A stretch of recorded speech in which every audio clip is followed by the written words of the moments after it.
Atamari kia koutou, i te whānau o Hepara. Welcome to my little attempt to do a run through of Isaiah 58. I'm going to begin by reading through, and then I'll make a few comments and hopefully try to start to address some of the, or at least open up some of the questions that have been asked. Isaiah 58. Shout with the voice of a trumpet blast. Shout aloud, don't be timid. Tell my people Israel of their sins. Yet they act so pious. They come to the temple every day and seem delighted to learn all about me. They act like a righteous nation that would never abandon the laws of its God. They ask me to take action on their behalf, pretending they want to be near me. We have fasted before you, they say. Why aren't you impressed? We have been very hard on ourselves, and you don't even notice it. I'll tell you why, I respond. It's because you're fasting to please yourselves. Even while you fast, you keep oppressing your workers. What good is fasting when you keep on fighting and quarrelling? This kind of fasting will never get you anywhere with me. You humble yourselves by going through the motions of penance, bowing your heads like reeds bending in the wind. You dress in burlap and cover yourselves with ashes. Is this what you call fasting? Do you really think this will please the Lord? No. This is the kind of fasting I want. Free those who are wrongly imprisoned. Lighten the burden of those who work for you. Let the oppressed go free, and remove the chains that bind people. Share your food with the hungry, and give shelter to the homeless. Give clothes to those who need them, and do not hide from relatives who need your help. Then your salvation will come like the dawn, and your wounds will quickly heal. Your godliness will lead you forward, and the glory of the Lord will protect you from behind. Then when you call, the Lord will answer. I'm here, he will quickly reply. Remove the heavy yoke of oppression. Stop pointing your finger and spreading vicious rumors. Feed the hungry and help those in trouble. Then your light will shine out from the darkness, and the darkness around you will be as bright as noon. The Lord will guide you continually, giving you water when you are dry and restoring your strength. You will be like a well-watered garden, like an ever-flowing spring. Some of you will rebuild the deserted ruins of your cities. Then you'll be known as a rebuilder of walls and a restorer of homes. Keep the Sabbath day holy. Don't pursue your own interests on that day, but enjoy the Sabbath and speak of it with delight as the Lord's holy day. Honor the Sabbath in everything you do that day, and don't follow your own desires or talk idly. Then the Lord will be your delight. I will give you great honor and satisfy you with the inheritance I promised to your ancestor Jacob. I, the Lord, have spoken. Well, the book of Isaiah is found in three parts, really. The first part is chapters 1 to 39. The second part is chapters 40 to 55. And the last bit, in which this chapter is found, is from 56 through to the end, chapter 66. The very first part of Isaiah is largely dealing with Isaiah speaking to his own community before the exile, and unfortunately it's largely bad news. Israel and Judah are going to face the consequences of their sinful behaviour. As many of the prophets do, he's there to tell them that they have been found in sin, and therefore the response is going to be a call to repentance, but also largely an expectation that they're not going to do that. There are bright spots within it. You think of Isaiah 25 with its promise of hope and that death will one day be defeated, or Isaiah 6 with its amazing vision of God in the temple. Nevertheless, the first part of Isaiah is primarily a negative message. Things turn in Isaiah chapter 40, and it's often understood, there's not necessarily agreement on precisely when it's written, but people understand that Isaiah 40 onwards, all the way through to the end of the book, is written to people to encourage them. It's addressed to the exiles, even if it was written beforehand as a prophetic word into that space. So it begins, comfort my people. Now in the first half of Isaiah, there's not much comfort. There's mostly the promise that things are going to go bad. But the second half of Isaiah is where we encounter most of those bits from the Old Testament that we tend to look to that have a message of hope. Comfort, comfort my people. You have those beautiful words there as well about the nature of God in Isaiah 40, who has held the oceans in his hand, and so forth. There's this very clear recognition, more or less for the first time in the Old Testament, that not only should we only worship Yahweh, only worship the Lord God, but that he is in fact the only God. So there's these things comparing Yahweh to the false idols of the world around them. And there's these promises that Israel are going to come back out of exile. So in many ways, our own situation, where we are not in the land, we're not in the promised land yet, we don't see God's rule, we don't see God's king ruling over us or over the world, and we find ourselves experiencing all the pains of being away from God's place, scattered apart so that we're not just with God's people, and outside of being together with God's king, that these words of hope in the second half of Isaiah 40 onwards, are particularly relevant to us. So these are why Christians have frequently found hope in this second half of Isaiah. And while Isaiah 40 to 55 particularly addresses the situation of the exile that's going to come on God's people, and the time in history, so you think of some of those servant songs that seem to speak specifically about Israel, from Isaiah 56 onwards, things take on more of a cosmic significance. So again, you do get this in earlier parts of Isaiah, but now it's about the whole world, not just about Israel, but how God is going to restore the whole world. And that's because, of course, the whole world is actually in exile. None of us are in the garden, none of us are yet in the heavenly city. We're in this time between those two times. So we find ourselves outside of God's place, the garden or the city. We find ourselves without God's rule. We're in the world that's disordered and which has suffering the consequences of being outside of God's rule. And we also find ourselves pushed apart from God's people. So we're not gathered together as one people of God. We're still at that time Jesus speaks of when the wheat and the tares are mixed together. There's a mixed setting for us. So that the final part of Isaiah 56 to 66 tends to speak particularly directly to us as we find ourselves as God's scattered people in the world, the church militant, as it's sometimes called, rather than the church triumphant. We're the church out on our mission rather than the church that has achieved the mission that God set for us. And within that, we then come to Isaiah 58, which is fascinating because of the way it returns to the earlier themes of the first part of Isaiah. It's not just about hope, it's also about the prophetic warning that comes. And it's a warning that I think has great significance in Aotearoa as well, because it's a very Kiwi kind of thing. What they're saying is, the people that Isaiah 58 is addressed to, is they find that their religious stuff doesn't work very well. They're not worried about its theological issues. There's no theological debate here. They're just going, we did the stuff and the consequences didn't work out. In some ways, it'd be a very Maori way of looking at things too. You know, we had the spiritual issue, we did our karakia the proper way. It seems to be the proper way of doing the karakia, so why isn't it fixed things up? But Pākehā Kiwi world is exactly the same, very pragmatic. And we see it in our churches. Let's not worry too much about theology, but what works best, what gets the people in, for example. Or it might be, for some of us, that we have a more pious version of this, where we go, you know, I've really devoted myself to prayer. I've really been open to the Spirit, and yet I don't see things working out in practice in my material life.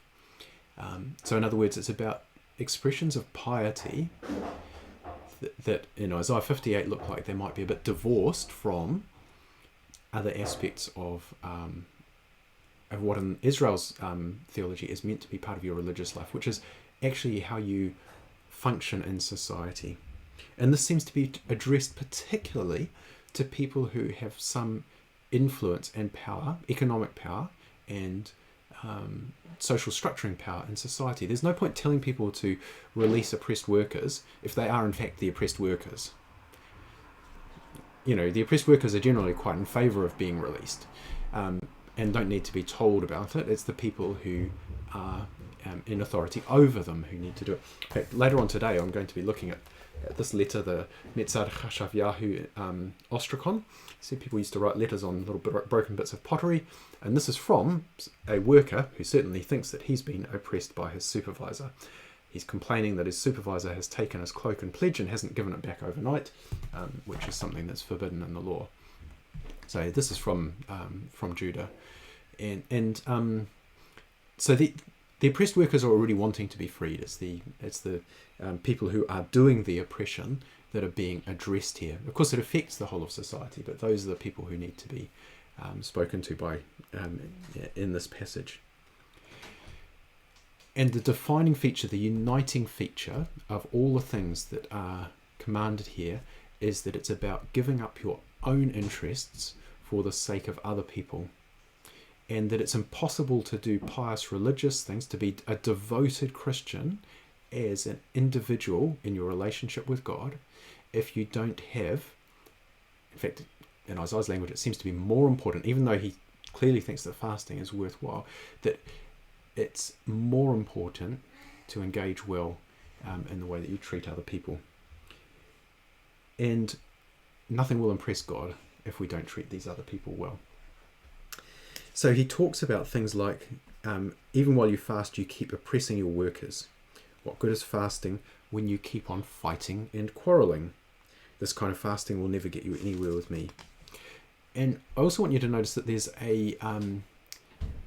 in all the prophets, you constantly get this thing where there's no division between social justice and personal morality. So Isaiah 58 speaks about speaking untruthful words, perverting justice, and so forth.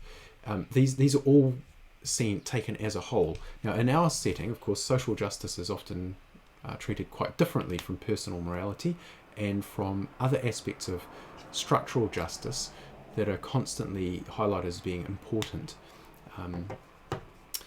in the ancient texts of the Hebrew Bible. And that's just another aspect of the complexity of what we face, is that a lot of people will love, for example, letting the oppressed go free and removing the chains that bind people, but they might not be super excited about seeing fighting and quarrelling with other people or speaking slanderously as being just as morally significant in God's eyes. But nevertheless they are. So we need to stop pointing the finger, stop spreading vicious rumours, and help people generically who are in trouble. So there's a holistic approach to piety, to religious devotion, and to personal and social morality that has a particular message to those who have the power to bring change to society, and that's partly through those who employ other people.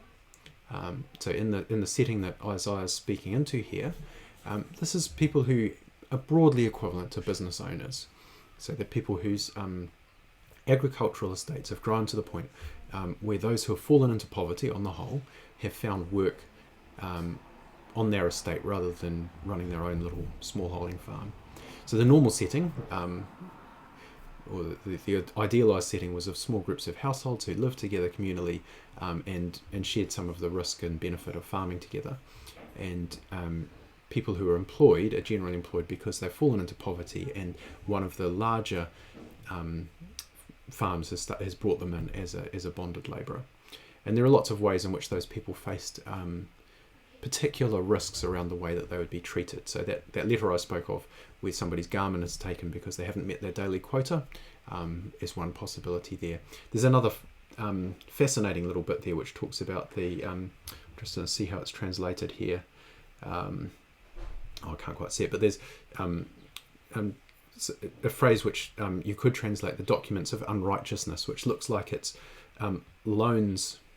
Well, at least I would argue that it's a loan document that is not of the form that's approved. So it's a loan where the charges interest and where there's no possibility of debt forgiveness.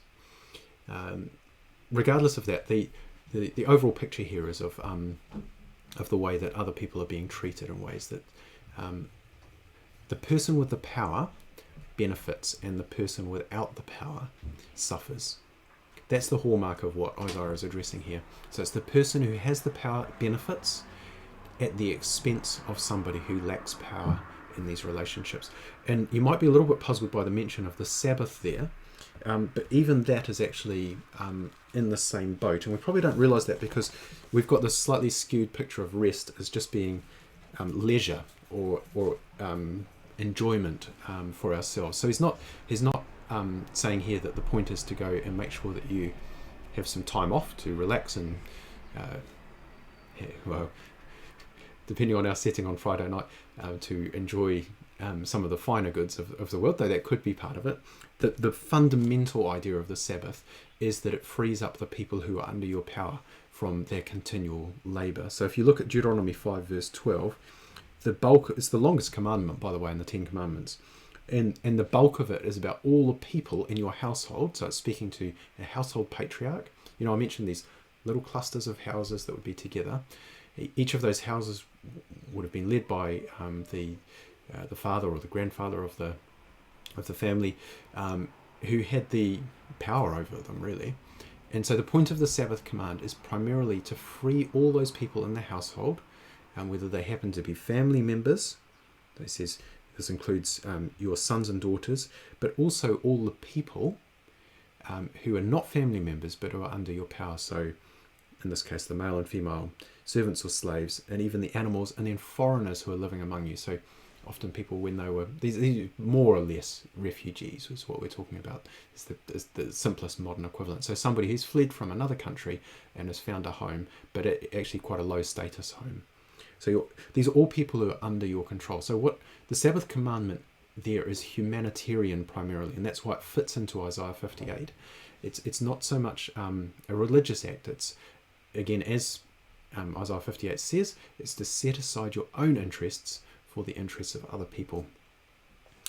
So if this passage has been put on our hearts at the moment by the Spirit for this present time, I would say that is the key message. There is not so much the technicalities of what to do, though those will be interesting to explore together, but the primary feature is that personal piety that is not matched by personal morality and social change that benefits other people without necessarily benefiting us, or certainly we lay aside our own interests for the sake of benefiting other people. That's the only thing that interests God. It's this fascinating picture that God is deeply uninterested in other attempts to live well in his light. So this is something that has a timeless quality to it, but there might be ways in which this plays out differently. I think some of those issues like debt forgiveness, like oppression of workers and so forth, might not be precisely the same in our own situations, but you can still see that in general there are people who have power in society, who have influence, who have wealth and so forth, and there are people who do not. And the challenge of Isaiah 58 is to do those things which are going to result in other people who are less powerful economically and socially in society benefiting, and without there being a visible in which we benefit. That's certainly not an outcome that Isaiah 58 seems particularly interested in. There's no thing about, of course, I also want you to end up even more wealthy. That, in fact, is not necessarily there. However, there is extraordinary hope in it. So part of it is that there's this hope that we'll be part of a redemption from exile in the present time. So, we find ourselves between the garden and the city. We're in neither of the places. We find ourselves in this picture of exile. And so in verse 12, some of you will rebuild the deserted ruins of your cities. Then you'll be known as a rebuilder of walls and a restorer of homes. Now, this is a very striking picture, partly because the cities were not necessarily the places where most of the work happened. They're an outcome of social wealth. So very often city houses were, they were in the social setting of the time, they're an optional extra. So they're excluded from the Jubilee legislation, for example, because they're not seen as necessary for survival. Now, it's very different from our own setting today, but the picture that's being painted in Isaiah 58 when it talks about rebuilding cities is of one where there's such an economic flourishing that there is an overflow, an excess that means that you can have a city. Cities are not the places of economic production. They're something which is a result. They're to some degree places of trade as well, and so on and so forth. But the basic thing to grasp here is that cities are a sign that your nation is doing well in that setting. Now, of course, these days, cities are places where the economic work happens as well. So it's a different thing. But the point here is that you can be part of a flourishing, a part of that journey from the garden to the city that marks out our hope of redemption from exile when Jesus returns. So in other words, we can be part of building something which gives people a glimpse of what it's going to be like at the end of time when God's place, God's rule, God's people are restored in the whole world so that it is once again a temple for the worship of God. And there's also this promise of God's approval. So the chapter starts with God being disapproving, despite the immense religious effort going on. But at the end of it, it does speak of God's approval for this work. The Lord will be your delight. I will give you great honour and satisfy you with the inheritance I promised to your ancestor Jacob. So we will find delight. So our desires will find their home in God. God will give us great honour. In other words, God will make public his approval of us. And then finally, he holds out this promise, which is fleshed out in this last bit of Isaiah. I will satisfy you with the inheritance I promised to your ancestor Jacob, which for us as Christians is that to say that as we do this, we'll find our hope reinforced that at the resurrection, when Jesus returns, we will have the inheritance that has been promised to us now. So in other words, as we do this work, then we will find that our hope of the resurrection, our hope of what the world will be like when the Lord returns, will gain certainty. There's three aspects. We'll find our desires, find a home, we find honour from God, his affection and approval for what we've done in public, and we'll find that our hope of the resurrection is